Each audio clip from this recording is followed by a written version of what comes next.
नमस्कार, मैं हरिशंकर व्यास।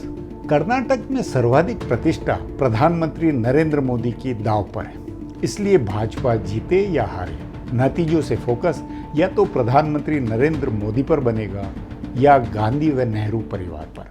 इसलिए इस गपशप के खुलासे का मेरा शीर्षक है, मोदी के जादू की कर्नाटक में हो रही है परीक्षा। सचमुच जिस तरह से कर्नाटक का चुनाव कांग्रेस आलाकमान के लिए परीक्षा है, वैसे ही प्रधानमंत्री नरेंद्र मोदी के लिए भी यह परीक्षा की तरह है। उनके जादू की परीक्षा हो रही है।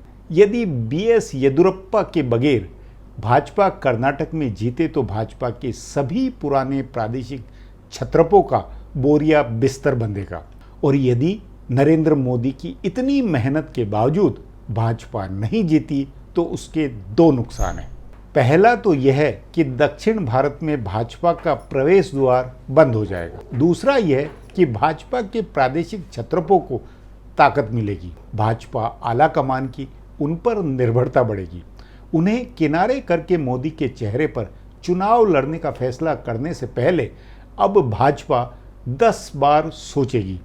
सवाल है कि क्या नरेंद्र मोदी और भाजपा के चुनाव रणनीतिकारों को इसका अंदाजा नहीं था? प्रधानमंत्री मोदी ने काफी देर से कर्नाटक में चुनाव प्रचार शुरू किया।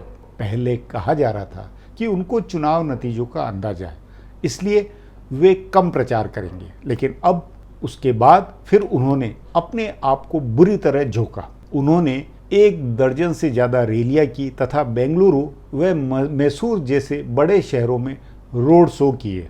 चुनाव प्रचार के खत्म होने से पहले तक वे कर्नाटक में लगातार रहे। बेंगलुरु में 2 दिन में 36 किलोमीटर का उनका रोड शो का प्लान था। पहले ये रोड शो 1 दिन में होना था, लेकिन बाद में लोगों की परेशानियों का इतना हल्ला मचा कि पार्टी को इसे 2 दिन में करना पड़ा।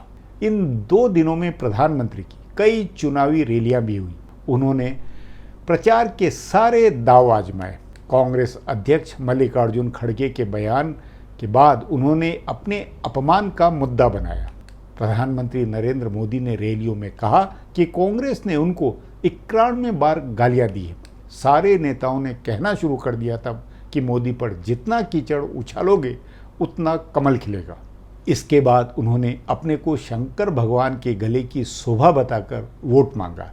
बाद में जब कांग्रेस ने पॉपुलर फ्रंट ऑफ इंडिया की तरह बजरंग दल पर भी पाबंदी लगाने का वादा किया तो प्रधानमंत्री मोदी ने जय बजरंग बली के नारे लगाकर वोट मांगे। इस तरह प्रधानमंत्री कुल मिलाकर सारे दांव आजमा चुके हैं। इसमें संदेह नहीं है कि भाजपा नहीं जीतेगी तो न मीडिया उसका ठीकरा प्रधानमंत्री नरेंद्र मोदी पर फोड़ेगा और न भाजपा। मतलब नतीजों के बाद नरेंद्र मोदी पर चर्चा नहीं होगी, जबकि पूरा प्रचार, पूरा कैंपेन, पूरी रणनीति उन्होंने खुद बनाई है। सब लेकिन यह कहेंगे कि जितनी भी सीटें मिली है वह मोदी के जादू से मिली है। अगर उन्होंने इतना सघन प्रचार नहीं किया होता तो पार्टी इतनी सीटें भी नहीं जीत पाती।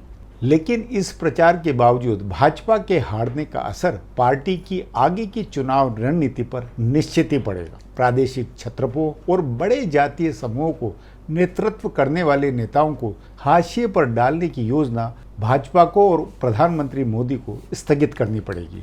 कट्टर हिंदुत्व के मुद्दों को लेकर भी पार्टी को नए सिरे से सोचना होगा। सचमुच कर्नाटक के चुनाव नतीजों का भाजपा की सेहत, प्रधानमंत्री की रणनीति पर बहुत असर होना है।